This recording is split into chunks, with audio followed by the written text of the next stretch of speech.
Okay, let's dive right into this explainer. Today, we're looking at a completely fascinating concept from Florence Scovel Shinn's 1925 classic, The Game of Life. We're talking about the law of non-resistance.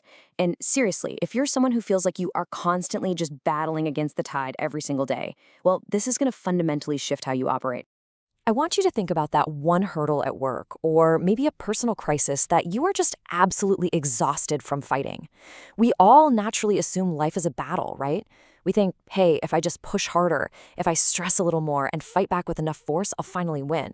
But does that actually work, or does the problem just kind of dig its heels in even deeper? Well, Shinn presents this incredibly profound, almost totally counterintuitive paradox. It's a famous quote you've probably heard a million times, but we rarely actually use it. What you resist persists. Basically, the more you fight a problem, the more power you're actually feeding it. By focusing all your energy, all your anger, and your fear on the exact thing you don't want, you're basically serving it breakfast, lunch, and dinner. You are keeping it alive. It's the fundamental difference between living in a constant draining state of anxiety and finally unlocking true freedom. On one side, you've got this battle mindset, right? Fueled by fear and anger, which practically guarantees your problem is sticking around. But on the flip side, the non-resistant mindset relies on neutrality and flow. And that is what leads to the actual dissolution of the problem. It's really just about changing the rules of how you play the game. Because that's the crucial point here. If you feel like life is just this brutal struggle, you're probably just playing by the wrong rules. You're treating it like a war instead of what Shin calls a game of giving and receiving, a game of imagination. In a battle, you need armor, you need weapons. But in this game, your only real tool is your mindset. What you put out into the world, your thoughts, your words, is exactly what you're going to get back. Which brings us to this absolutely beautiful metaphor. When we say non-resistance, a lot of people instantly hear weakness, like, oh, I have to be a doormat. But non-resistance isn't weakness at all. Think about ancient Chinese philosophy, where water is considered the most powerful element on Earth. Why? Because it's perfectly non-resistant. It doesn't fight the rock in its path. It just flows right around it. And by doing that, it effortlessly erodes solid stone. It's this fluid, totally unstoppable force. And that leads straight into this incredibly powerful quote from the text. Nothing in the world can oppose a person who is absolutely non-resistant. Just take a second and let that sink in. When you truly hit that state of absolute neutrality, when you stop pushing back against the negative forces in your life, when you become like water, there is literally nothing that can stand in your way. Why? Because you're no longer giving the enemy a surface to strike against. Shin takes this even further and says that the crisis itself is actually an illusion. I know, that's a massive paradigm shift. But the obstacle only feels so heavy and insurmountable because we are creating and sustaining it with our own fear and anger. We are giving the illusion its physical weight just by fixating on it. So if you pull away the fear, the obstacle completely loses its foundation. So let's break down exactly how we do this to ourselves. Problems get fueled when we start believing in two opposing powers, good versus evil, instead of just trusting in one universal flow of good. We get completely hypnotized by our own fear. We let our resistance whip up all this internal torment, and then, and this is the wild part, we actually exteriorize that inner discord right into our physical reality. We literally create our own personal health through resistance, because life is just acting as a perfect mirror for our emotions. Okay, so how do we snap out of this cycle? Shin gives us a really simple phrase. Nothing disturbs me. That's it. It's a short, punchy, incredibly practical tool.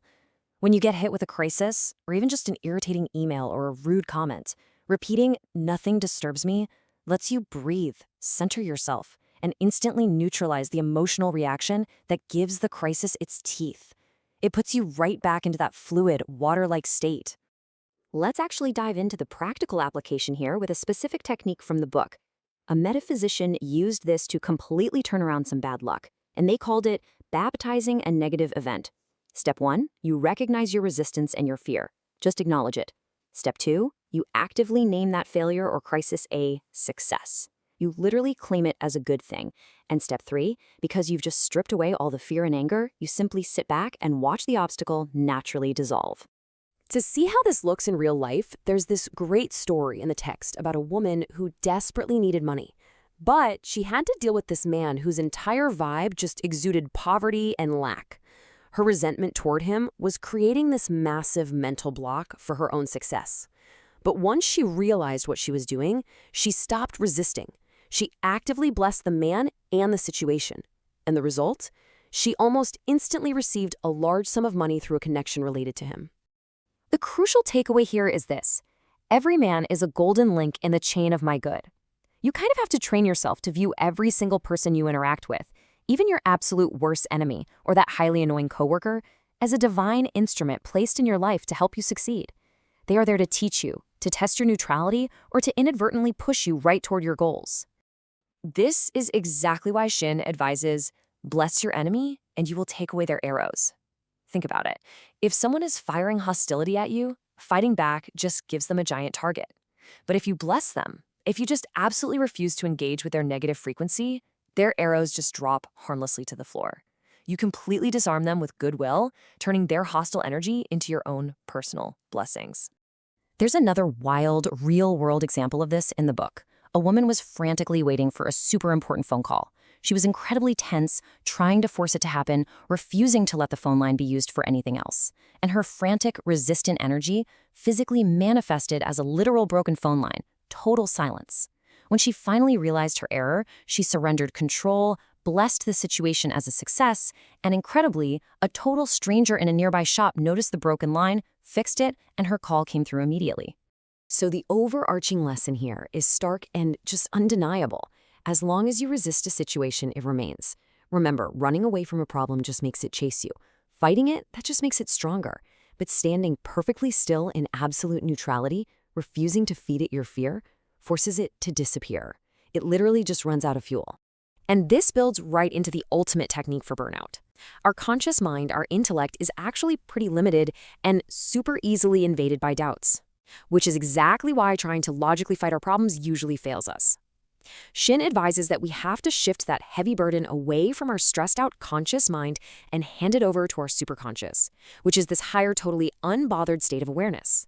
By just relaxing, we allow the perfect solution to manifest all on its own. So how do you actually execute that shift? With one simple command: I cast this burden and I go free.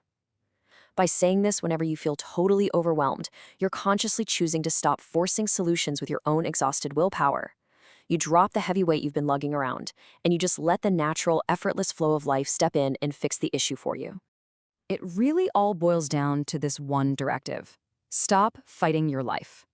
Once you finally realize that the evils, the obstacles, and the crises are largely just powerless illusions fed entirely by your attention and your resistance, well, everything changes. You can finally take a breath, step back, and just watch your crises dissolve completely, washed away like rocks in a river.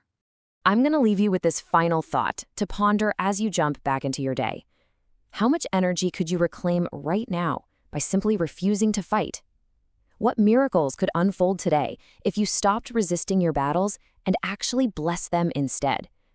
Try being like water today and just see what happens.